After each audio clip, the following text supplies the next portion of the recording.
मुगल साम्राज्य का सबसे बहादुर और शांतिप्रिय राजा जलाल उद्दीन मोहम्मद अकबर की कहानी।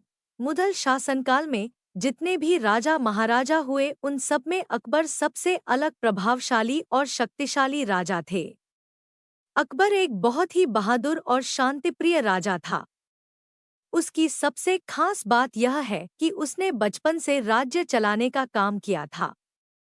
अकबर तीसरे मुगल सम्राट थे, जो कि महज 13 साल की छोटी सी उम्र में मुगल राजवंश के सिंहासन पर बैठ गए थे और उन्होंने अपने मुगल साम्राज्य का न सिर्फ काफी विस्तार किया, बल्कि हिंदू मुस्लिम एकता पर बल देने के लिए कई नीतियां भी बनाईं।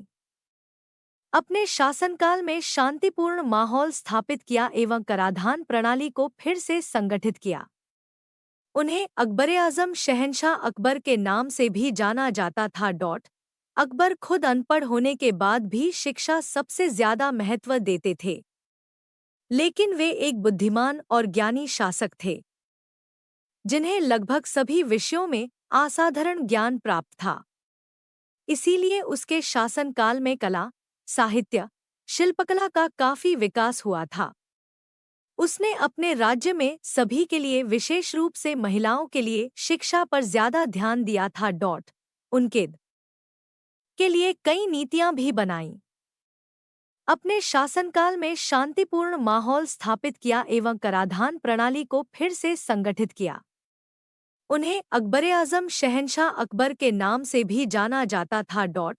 अकबर खुद अनपढ़ होने के बाद भी शिक्षा सबसे ज्यादा महत्व देते थे, लेकिन वे एक बुद्धिमान और ज्ञानी शासक थे, जिन्हें लगभग सभी विषयों में असाधारण ज्ञान प्राप्त था। इसीलिए उसके शासनकाल में कला, साहित्य, शिल्पकला का काफी विकास हुआ था। उसने अपने राज्य में सभी के लिए, विशेष रूप से महिलाओं के लिए शिक्षा पर ज्यादा ध्यान दिया था।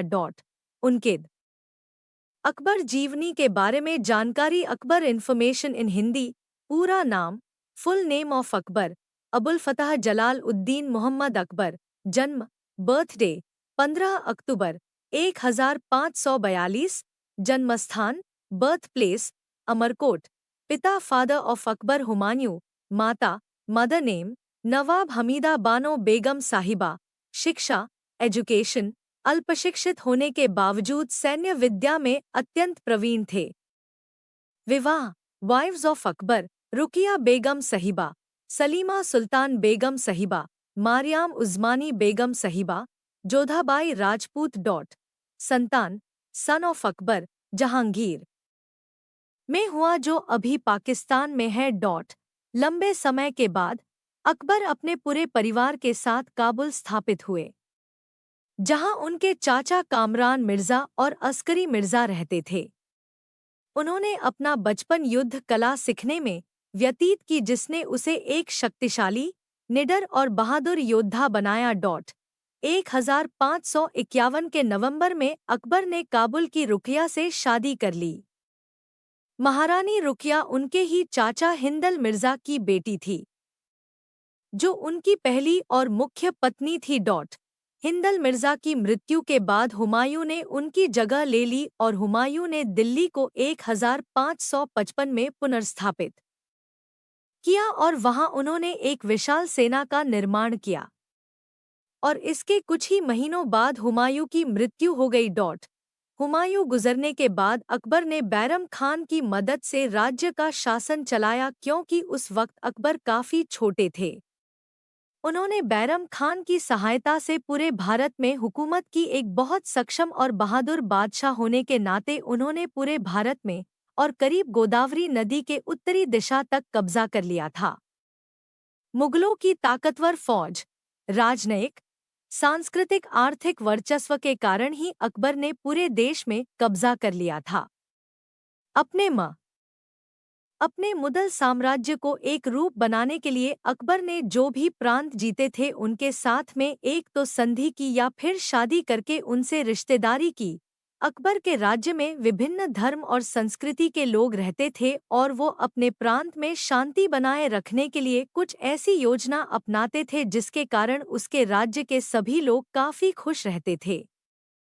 साथ ही अकबर को साहित्य काफी पसंद था और उसने एक पुस्तकालय की भी स्थापना की थी जिसमें करीब 24,000 से भी अधिक Sanskrit, Urdu, Persian, Greek, Latin, अरबी और कश्मीरी भाषा की किताबें थी और साथ ही वहां पर कई सारे विद्वान, अनुवादक, कलाकार, सुलेखक, लेखक, जिल्दसाज और वाचक भी थे।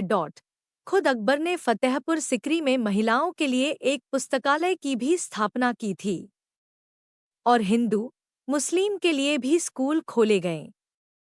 पूरी दुनिया के सभी कवि, वास्तुकार और शिल्पकार अकबर के दरबार में इकट्ठा होते थे, विभिन्न विषय पर चर्चा करते थे।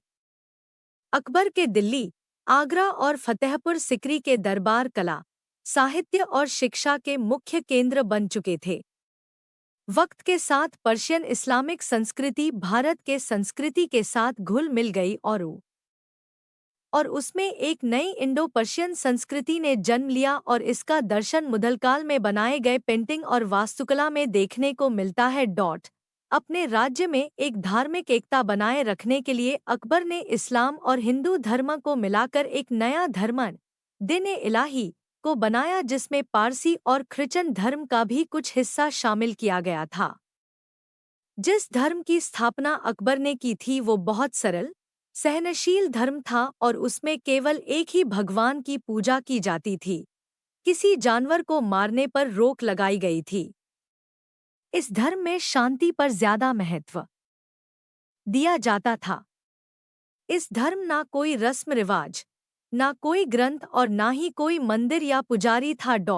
अकबर के दरबार में के बहुत सारे लोग भी इस धर्म का पालन करते थे और वो अकबर को पैगंबर भी मानते थे। बीरबल भी इस धर्म का पालन करता था।